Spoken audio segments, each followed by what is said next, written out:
نئی بستی نظام الدین دہلی میں ایک جماعت قائم کی گئی. میں بہت شارٹ کٹ میں آ رہا ہوں، تمہید کو اب زیادہ نہیں پھیلانے کا وقت ہے. دعویٰ یہ کیا گیا اس جماعت کو بنانے کے بعد کہ لوگ شرک میں مبتلا ہے، شرک سے لوگوں کو بچانا ہے.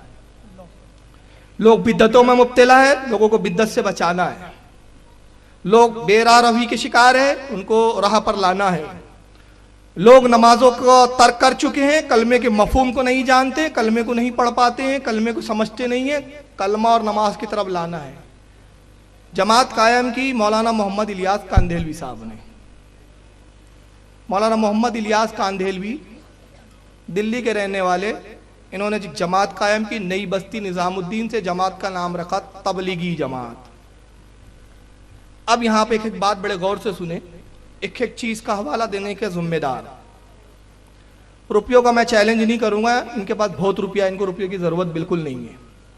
1 لاکھ لو، یہ لو، وہ نہیں. میں کہتا ہوں اگر تم میری کوئی بھی ایک بات، ایک حوالہ بھی غلط ثابت کر دو تو اپنی غلامی میں مجھے لے لو، تمہاری غلامی کرنے کے لیے تیار ہوں. ایک ایک حوالہ دکھانے کا ذمہ دار. جب تبلیغی جماعت کے بارے میں ہمارے ہاں کوئی عالم بات کرتے تو یہ بڑے صفائی سے کہہ دیتے ہیں. میرے ساتھ بھی خود ایسے معاملات آئے کچھ. صاحب آپ جن کی کتابیں بتاتے وہ علماء دیوبند ہے، تبلیغی جماعت الگ ہے، ان کا کوئی اختلاف سے لینا دینا نہیں. ان کا کام بیچاروں کا، یہ تو غریب جماعت ہے، یہ بورا بسترا سم لے کر پیٹوں پہ کندھوں پہ لاد کے یہ شہر شہر نگر نگر ڈگر ڈگر اس لیے جاتے ہیں گھر بار چھوڑ کے لوگ نمازی بن جائے، لوگ متقی بن جائے، دین کی طرف آئے. جو آپ بتاتے کہ فلاں مولانا نے یہ لکھا، وہ دیوبند کے عالم ہے، تبلیغی جماعت سے ان کا کوئی لینا دینا نہیں. میں کہتا ہوں یہ کسی عام ناواقف مسلمان کو بتائیے، کم سے کم یہاں تو نہیں چلے گا. مولوی الیاس صاحب کے پیر و مرشد جن سے وہ مرید ہوئے، ان کا نام ہے مولانا رشید احمد گنگوہی. دیوبند سے تعلق کیسا ذرا جوڑتے جائیے. مولانا رشید احمد گنگوہی کون ہے؟ پیر و مرشد ہے. پیر صاحب ہے کس کے؟ مولانا الیاس کاندھیلوی کے. تبلیغی جماعت کا جنہوں نے نصاب لکھا جو فضائل اعمال کے نام سے چھپتا ہے، مولانا زکریا صاحب، یہ مولانا قاسم نانوتوی کے پوتے. مولوی قاسم نانوتوی وہ جن کو کہا جاتا ہے کہ دارالعلوم دیوبند کے بانی ہیں، فاؤنڈر ہے. مولانا الیاس کاندھیلوی صاحب جب بڑے ہوئے تو دارالعلوم دیوبند کے مدرسے میں انہوں نے داخلہ لیا. ان کے پہلے استاد مولانا محمود الحسن صاحب، جن کا ترجمہ قرآن چھاپا بھی جاتا ہے. سعودیہ نے بھی ان کا ترجمہ چھاپا ایک زمانے میں. اب آج کل سعودیہ والے ان کو جوتے مار رہے ہیں. ابھی وہ وقت نہیں ہے، پھر کبھی موقع ملا تو بتاؤں گا. ان کے خلاف خود سعودیہ میں یہ اب ہم کو بولتے ہیں نا. ابھی ایک سوال بھی آیا تھا کہ وہاں کے امام کے پیچھے نماز کیوں نہیں پڑھتے. میں کہتا ہوں ہمارا تو چھوڑیے، اپنی خیر لیجئے. القول البلیغ، یہ سعودیہ کے مفتیوں نے ایک عربی میں کتاب لکھی جس میں ان کو کافر ڈکلیئر کیا ہے، تبلیغی جماعت والوں کو، علماء دیوبند کو. اور حالت کی کرامت کے قربان، جب اعلیٰ حضرت نے فتویٰ لایا تھا تو انہوں نے سب سے بڑا بہانہ یہ کیا تھا کہ ہماری عبارتوں میں وہ کفریات نہیں ہیں. مولانا احمد رضا خان صاحب نے ہماری عبارتوں کی غلط مفہوم بیان کیے. ان سعودیہ کے عالموں کو، اس زمانے کے جو ترکی سنی عالم تھے، ان بیچاروں کو اردو آتی نہیں تھی. اردو عبارتوں کو عربی میں غلط طریقے سے ڈھالا اور غلط مفہوم عربی میں بتا کر ان سے کفر کا فتویٰ لایا. ہماری عبارتوں کا مطلب نہیں. سعودی نجدی مفتیوں نے کیا کیا؟ خود اردو زبان سیکھی اور انہی عبارتوں پہ حکم کفر لگایا جس پر اعلیٰ حضرت لگا چکے ہیں، وہی کتابوں پہ. تو مطلب یہ ہوا کہ انہوں نے جو اردو سمجھا اور اردو سے جو عربی کیا وہی اعلیٰ حضرت نے کیا تھا.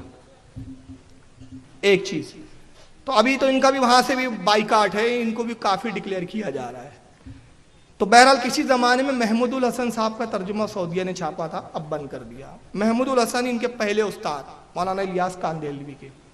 ابتدائی تعلیم محمود الحسن سے حاصل کی مولانا مولوی الیاس صاحب نے، اور اس کے بعد جب فارغ ہوئے تو مزید علم کے لیے مولانا خلیل احمد امبیٹھی سے انہوں نے پڑھا. مولانا خلیل احمد امبیٹھی مولانا رشید احمد گنگوہی کے شاگرد. کتنے تعلقات ہو گئے دیوبند سے گہرے. پھر اس کے بعد منظور نعمانی جو تبلیغی جماعت کے بہت بڑے مبلغ اور کارکن بنے. منظور نعمانی دیوبند کے فارغ تھے، مولانا اشرف علی تھانوی کے شاگرد تھے. پوری زندگی اہل سنت سے مناظرہ کرنے گزار دی.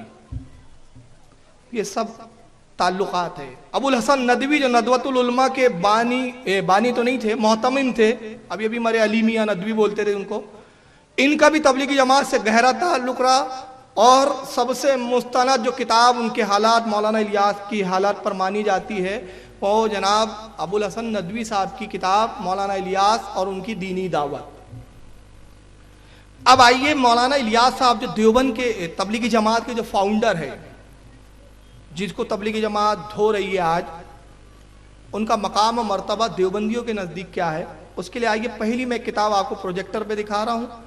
یہاں پہ ٹیبل پہ ایک ایک کتاب موجود ہے، اعلان کر دوں اگر پروجیکٹر پر شبہ ہو کسی کو بھی تو بعد میں میرے قیام گاہ پر جہاں میں ٹھہرا ہوں وہاں پر آ کر بھی کتاب کو دیکھ کر تصدیق کر سکتا ہے۔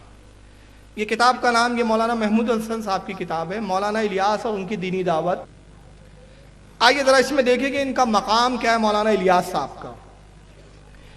اس کتاب کا صفحہ نمبر 51 52 51 52 51 پہ لکھا جاتا ہے امی بی، یعنی مولانا الیاس صاحب کی نانی امی بی مولانا پر بہت شفیق تھی، فرمایا کرتی تھی کہ اختر، ان کا لاڑ کا نام گھر میں مولانا الیاس صاحب کا کیا تھا؟ اختر۔ فرمایا کرتی تھی کہ اختر مجھے تجھ سے صحابہ کی خوشبو آتی ہے۔ کبھی پیٹھ پر محبت سے ہاتھ رکھ کر فرماتی کیا بات ہے کہ تیرے ساتھ مجھے صحابہ کی سی صورتیں چلتی پھرتی نظر آتی ہے۔ مولانا محمد الیاس صاحب میں ابتدا سے صحابہ اکرام کی والہانہ شان کی ایک ادا اور ان کی دینی بے قراری کی ایک جھلک تھی، جس کو دیکھ کر مولانا محمود حسن ان کے استاد یعنی صاحب رحمت اللہ علیہ شیخ الہند بھی فرمایا کرتے تھے کہ میں جب مولوی الیاس کو دیکھتا ہوں تو مجھے صحابہ یاد آ جاتے ہیں۔ یعنی ان کی نانی کے بقول مولانا الیاس کاندھلوی جو تھے، یہ صحابہ کی خوشبو آتی تھی ان کے جسم سے، اور ان کی نانی کو ان کے ساتھ صحابہ چلتے پھرتے نظر آتے تھے۔ تو انڈائریکٹلی یہ بتانا کیا چاہتے، ان کا مقام کیا تھا؟ پھر کیا نبی تھے؟ پیغمبر تھے؟ تو اب چلو اگر پیغمبر نہیں تھے یہ ہمارا غلط قیاس ہے، تو کم سے کم صحابہ کی شان تھی، صحابہ کی شان جھلکتی تھی اور صحابہ کی خوشبو آتی تھی ان سے، معاذ اللہ۔ تو کیا رسول اللہ کے صحابی کے ہم پلہ تھے؟ یہ کتنی بڑی صحابہ کی توہین ہے، جبکہ صحابہ کا مقام کیا ہے؟ اللہ کے رسول فرماتے لوگوں میرے صحابہ کو گالیاں نہ دو، لا تسبوا صحابی، میرے صحابی کو گالی نہ دو۔ قسم وحدہ لا شریکی، میرا کوئی صحابی اگر ایک مد ایک مٹھی جو اللہ کی راہ میں خیرات کرے اور تم احد پہاڑ کے برابر سونا خرچ کر دو تو میرے صحابہ کے مقام کو نہیں پہنچ سکتے۔ ولیوں کے تاجدار غوث اعظم، تمام ولیوں کی گردن پر ان کا قدم۔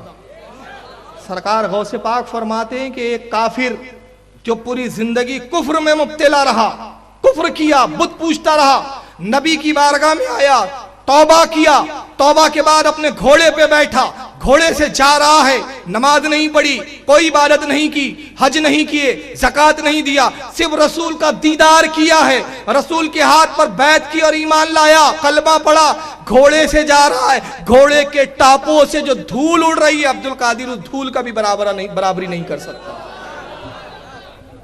یہ صحابی کا مقام۔